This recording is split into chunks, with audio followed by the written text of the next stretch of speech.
السلام علیکم، جواد رضا خان انسنی باتیں۔ آج آپ کو جس جگہ لے کر آیا ہوں یہ ایاز، حضرت ایاز رحمۃ اللہ علیہ ان کا مزار ہے، رنگ محل لاہور، اندرون لاہور کے اندر یہ چھوٹی سی قبر، ایک مقبرہ اور ساتھ متصل ایک خوبصورت سی مسجد۔ محمود غزنوی کے 3 بڑے خوبصورت اور بہت انٹیلیجنٹ درباری تھے۔ نمبر 1 البیرونی، جس کے بارے میں آپ کو ایک پوری ڈاکیومنٹری دی ہے۔ اس کے علاوہ فردوسی ایک شاعر تھے، پوئٹ۔ ان دونوں کو غزنی سے لایا گیا تھا۔ اور تیسرے ایک چیف منسٹر، وزیر اعلیٰ کہہ لیجئے، وزیر اعظم کہہ لیجئے، جو کہ غلام تھے اور ان کا نام تھا ایاز۔ کہو ایاز، غلام کی خواہش ہے ہمیشہ آقا کے قدموں ہی میں رہے۔ ایاز، تمہاری وفاداری سے ہمیں یہی توقع تھی، تمہاری آرزو انشاءاللہ۔ ایک شعر علامہ اقبال کا ہم کے ذہنوں میں ہر وقت چلتا رہتا ہے اور ہم سب اس شعر سے بہت زیادہ متعارف ہیں۔ ایک ہی صف میں کھڑے ہو گئے محمود و ایاز، نہ کوئی بندہ رہا اور نہ کوئی بندہ نواز۔ تو محمود غزنوی کا جو وہ ایاز ہے، یہ ان کا مقبرہ ہے۔ ایاز ایک غلام تھے ایک بہت بڑے تاجر کے۔ اس تاجر کو بہت نقصان ہوا اور آخر میں ایاز کی ہی مشورے پر انہوں نے کہا کہ آپ مجھے بیچ دیجئے اور اپنے نقصان کو پورا کر لیجئے۔ اس زمانے میں ایک غلام 200 سے 300 درہم میں ملا کرتا تھا، لیکن ایاز نے اپنے تاجر آقا کو کہا کہ میری قیمت 10 لاکھ دینار دو۔ تاجر پہلے تو بہت پریشان ہوا یہ سوچ کے کہ ایک غلام کی قیمت 10 لاکھ دینار کون دے گا، مسکرایا، لیکن کہا کہ آپ اس پہ ڈٹ جائیے، اور جب کوئی پوچھے کہ اتنے زیادہ پیسے اس غلام کے کیا ہیں تو آپ بتائیں کہ اس کو غلامی کا گر آتا ہے، اس کو غلامی کرنی آتی ہے۔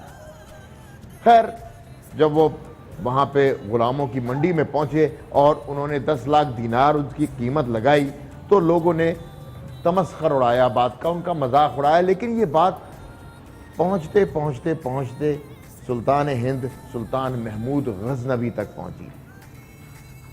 جب یہ بات سلطان محمود غزنوی تک پہنچی تو انہوں نے ایاز کو خرید لیا اور 10 لاکھ دینار اس کے آقا کو دے دی، اس کا جو پریویس آقا جو تاجر تھا۔ یہاں سے کہانی شروع ہوتی ہے سلطان محمود غزنوی اور ایاز کی۔ یہ وہ کہانی ہے جس کو ہم کسی حد تک کمپیئر کر سکتے ہیں حضور اکرم صلی اللہ علیہ وآلہ وسلم سے محبت اور حضرت بلال حبشی جو کہ غلام۔ میں اس کو کمپیئر کیوں کر رہا ہوں یہ اس کہانی کے آگے آپ کو پتہ لگے گا۔ حضرت بلال کے جس طرح بہت سارے امتحانات اللہ نے لیے تھے، لیکن وہ ہر امتحان میں حضور پاک صلی اللہ علیہ وآلہ وسلم سے محبت میں کمپلیٹلی پاس ہوئے۔ بالکل اسی طرح محمود غزنوی نے بہت زیادہ امتحانات لیے ایاز کے، اور ایاز ہر امتحان میں پاس ہوا۔ ایاز کو آخر میں جب ان امتحانات سے پاس ہونے کے بعد گورنر لگایا لاہور کا، اور آج جو لاہور ڈیولپ آپ کو نظر آتا ہے اس کو کمپلیٹلی مسمار کر دیا گیا تھا، اس کو ری ڈیولپ کیا، ری پاپولیٹ کیا ایاز نے۔ He was the first Muslim governor of Lahore. مولانا روم شبلی نعمانی صاحب اور بہت ساری کتابوں میں ایاز اور محمود کے قصے درج ہیں۔ ان میں سے 1-2 قصے میں آپ کو سناؤں گا جس سے پتہ لگتا ہے کہ ایاز کی زندگی کا کتنا اثر محمود غزنوی کی زندگی پہ پڑتا ہے اور ہم سب کے لیے وہ کیسے ایک مشعل راہ ہے۔ بندگان عالی کے اراکین حکومت کو معلوم ہے کہ ہم بہادری اور وفاداری کے تہ دل سے قدردان ہیں۔ ایاز عالم پناہ، جب ایاز کو ایز اے غلام لیا محمود غزنوی نے، اس موقع پر بہت سارے لوگوں نے جب اس کو ایلیویٹ ہوتے ہوئے دیکھا تو حاسد بھی آ گئے دربار میں۔ آپ کو پتہ ہے ایک درباری پالیٹکس بھی ہوتی ہے۔ اجازت ہو تو یہ خالہزاد کو چھٹ کرے۔ اجازت ہے۔ حضور عالی کی نگاہوں نے جو خوبیاں ایاز میں دیکھی ہیں وہ بفضل خدا اراکین حکومت میں سے ہر ایک میں موجود ہیں۔ غلام اگر اطاعت شاری کا ثبوت دیتا ہے تو وہ صرف حق نمک ادا کرتا ہے. حضور کی دریا دلی ایک غلام کو شہزادے کے بلند مقام پر پہنچا کر یہ ثابت کر رہی ہے کہ شہزادے اور غلام میں کوئی فرق نہیں. ایاز کا امتحان لینے کا ٹائم تھا تو انہوں نے ایک خبر اڑائی کہ تہ خانے کے اندر ایاز ہیرے جواہرات اکٹھے کر رہا ہے اور روز جا کے چیک کرتا ہے کہ کہیں وہ ہیرے جواہرات غائب تو نہیں ہو گئے. جسے وہ اپنی جان سے بھی زیادہ عزیز سمجھتا ہے اس طرح سنبھال کر رکھتا ہے کہ کسی کی نگاہ بھی اس پر نہیں پڑ سکتی. صرف رات کے وقت اس کا ڈھکنا کھولتا ہے. ثبوت دے سکتا ہوں علی جا. یہ بات سب سلطان محمود غزنوی کے کان میں ڈالی گئی اور ایک طرح سے ایک شک کا بیج ان کے دل میں بو دیا گیا. سلطان محمود غزنوی سلطان ہند تھا, بڑے جاہ و جلال کا مالک تھا. اس نے ایاز کو بلایا, اس نے کہا کہ میں تمہارا وہ تہ خانہ دیکھنا چاہتا ہوں, وہ کمرہ دیکھنا چاہتا ہوں تم نے جہاں پہ میری اطلاع کے مطابق بہت ساری ہیرے جواہرات رکھے ہیں. ایاز نے سلطان کو ساتھ لے کے گیا, تمام وزراء بھی ساتھ گئے جنہوں نے ان کو بھڑکایا تھا سلطان محمود غزنوی کو, وہ بھی ساتھ گئے. اور جب اس نے تالا کھولا اور وہ صندوق کھولا جس کے بارے میں ہیرے جواہرات کی بات ہو رہی تھی, تو سلطان محمود غزنوی دھاڑے مار مار کے رو پڑا. اس کے اندر ایک سٹک تھی بوسیدہ سی, ایک بہت ہی بوسیدہ پوشاک تھی اور ٹوٹی ہوئی چپلیں تھیں. یہ وہ چیزیں تھی جو ایاز اپنے ساتھ رکھتا تھا.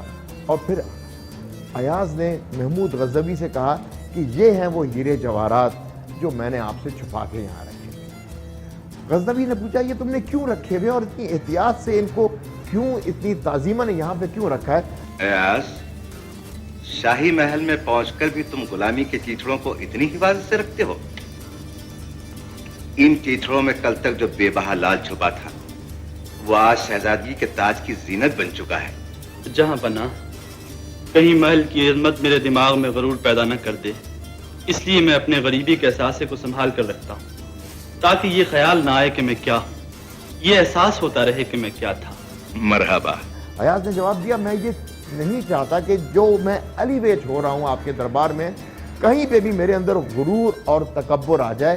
میں اپنی اوقات کو روز دیکھتا ہوں اور روز اس کو محسوس کرتا ہوں, اور اس کے بعد میں یہ نہیں سوچتا کبھی بھی کہ میں وزیر اعظم بن گیا ہوں سلطان ہند کا.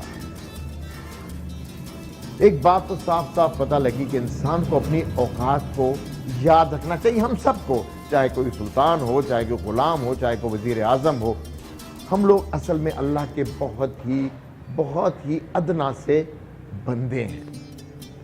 ایک دفعہ اسی طرح کچھ اور حاسد لوگ جو تھے انہوں نے ان کا امتحان لینے کے لیے اور ایاز کو ان کے سامنے ایلیویٹ کرنے کے لیے سلطان نے ایک پھل اس کی کاشیں کاٹی اور تمام وزراء میں مائے بمائے ایاز کے ان کو پیش کی.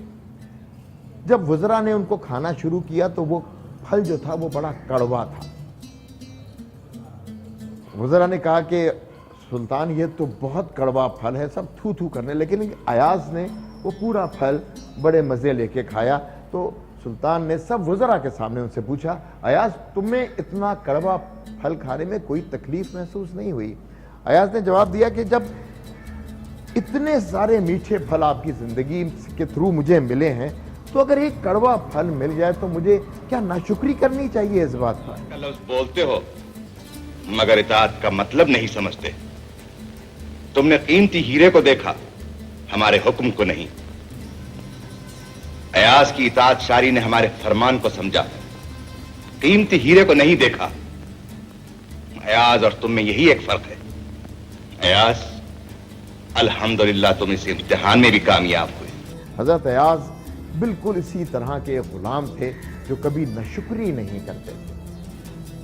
ان کا محمود غزنوی کی زندگی میں آنا, ان کے ساتھ غلام سے لے کر وزیر اعظم بننا, ان امتحانات میں اچھی طرح کوالیفائی کرنا, پاس کرنا, اور پھر لاہور کا پہلا مسلمان گورنر بننا, یہ ایک ایسی کہانی ہے جس کو بار بار سنا جائے اور بار بار سمجھا جائے, کیونکہ بہترین صوفی شاعر دنیا کے علامہ اقبال نے ان کو کوچ کیا, مولانا روم جیسے بہت بڑے فلسفی, بہت بڑے صوفی درویش نے اپنی کتابوں میں اپنی منقبت میں ان کا ذکر کیا ہے، اور یہاں پر اس بازار کے اندر آ کے میں نے محسوس کیا کہ ہم شاید ان لوگوں کو وہ وقت دیتے ہی نہیں ہیں جو ہمیں دینی چاہیے۔ آج کی زندگی میں اگر دیکھیں، لاہور دارالخلافہ ہے پنجاب کا، کیا حالات ہے، نفسہ نفسی کا عالم ہے، اور کہاں ایک غلام کو اللہ نے جب عزت دی سلطان کے سامنے، اس کو گورنر بنا دیا، لیکن اس نے اپنی اوقات نہیں بھولی کبھی۔ کیا ہم اپنی اوقات یاد رکھتے ہیں؟ کیا ہمارے حکمران، کیا ہمارے اشرافیہ اپنی اوقات یاد رکھتی ہے؟ یقیناً نہیں رکھتی، اس لیے آج ہمارے ملک کی حالت کچھ دیگر گونتی ہے۔ اللہ تعالی ہمیں اپنے بزرگوں کی، ان بزرگوں کی نقش قدم پہ چلنے کی توفیق عطا فرمائے۔ انسنی باتیں، جواد رضا خان۔